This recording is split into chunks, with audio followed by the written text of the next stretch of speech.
quels sont les événements qui vous ont le plus marqué en France ou dans le monde? Ah, il y a beaucoup d'événements qui m'ont marqué dans le monde. Si je reprends un peu le côté historique, Mhm.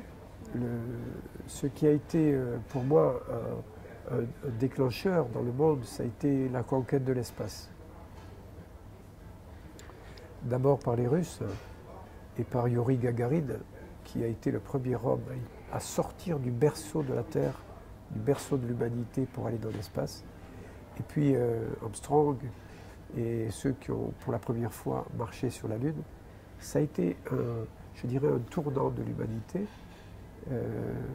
Mais le plus grand tournant que l'humanité n'ait jamais pris, c'est celui que nous vivons aujourd'hui, c'est-à-dire cette révolution industrielle numérique qui fait qu'avec un seul clic, on peut être en contact avec chacun des citoyens qui habitent la planète. Et ça, c'est la plus grande révolution que l'humanité ait connue. Un autre mouvement qui a d'actualité, les Gilets jaunes. Que pensez-vous du mouvement des Gilets jaunes?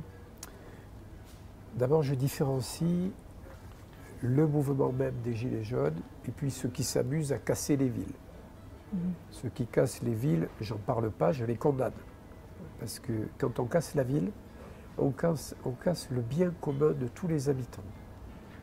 C'est-à-dire, on casse la maison de tous les Montpelliérains. Et ça, c'est condamnable.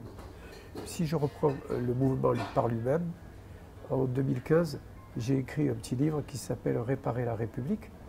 Et dans « Réparer la République », il y a 70% des revendications des Gilets jaunes. À savoir, premièrement, il faut lutter contre la fracture numérique, la fracture géographique, la fracture sociale, et ne pas laisser les territoires qui sont autour des grandes agglomérations et des grandes villes déserts. Deuxièmement, les Gilets jaunes revendiquent une augmentation ou un maintien du pouvoir d'achat. À Montpellier, c'est ce que nous avons fait en votant les 0% d'augmentation des impôts pendant 6 ans, et nous sommes la seule ville et la seule métropole hors Paris à l'avoir fait depuis 6 ans.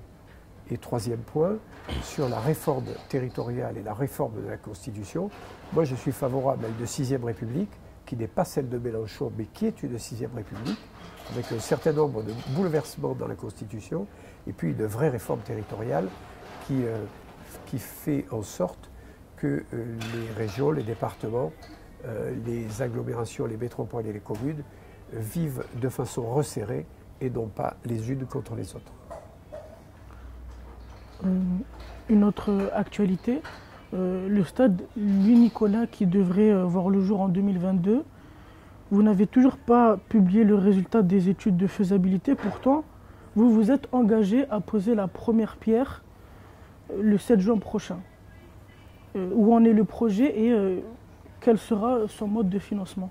Les études de faisabilité font partie de l'étude de la ZAC, c'est-à-dire du nouveau quartier. Il suffisait pour rendre faisable le projet qu'on détermine que le projet n'était pas installé sur un terrain inondable, sur un terrain qui ne puisse pas le supporter. C'est chose faite. Nous l'avons indiqué à plusieurs reprises en conseil de métropole.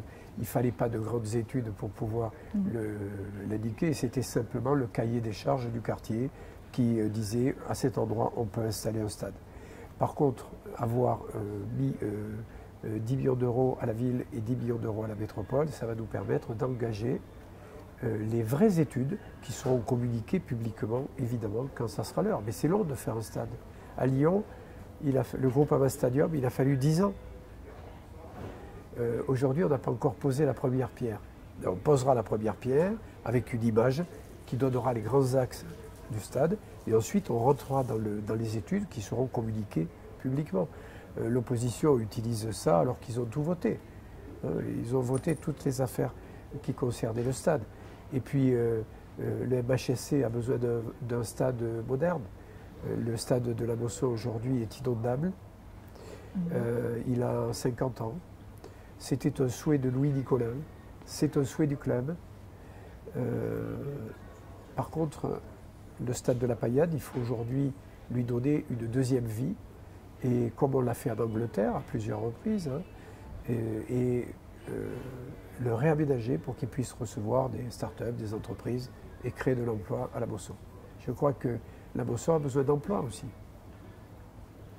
Parce que la pelouse du central du stade de la Mosson, qui joue dessus? On va en parler de l'emploi. Pro, l'équipe pro. Mais les équipes de la Paillade ne jouent jamais au milieu du stade. Jamais. Ils jouent sur les terrains annexes, mais les terrains annexes, on les conserve, bien sûr. Mais le terrain, le central, le terrain de foot du MHSC, le stade de la Mosson, personne ne joue, sauf l'équipe pro.